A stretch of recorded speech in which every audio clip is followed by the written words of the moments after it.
الله الذي خلق السماوات والأرض وأنزل من السماء ماء فأخرج به من الثمرات رزقا لكم وسخر لكم الفلك لتجري في البحر بأمره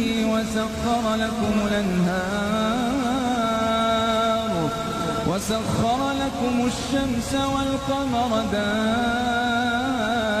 دائبين وسخر لكم الليل والنهار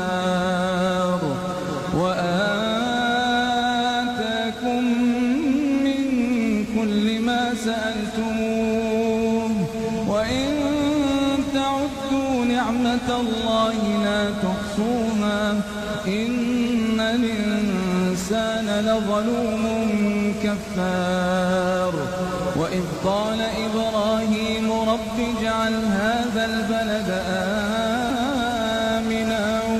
واجنبني وبني أن نعبد الأصنام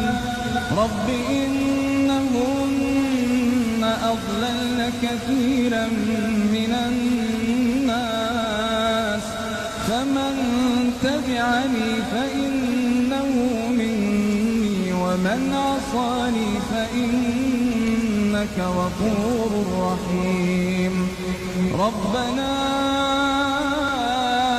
إني أسكنت من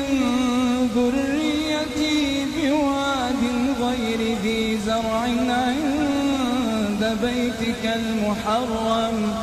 ربنا ليقيموا الصلاة تجعل أفئدة من الناس تهوي إليهم وارزقهم من الثمرات لعلهم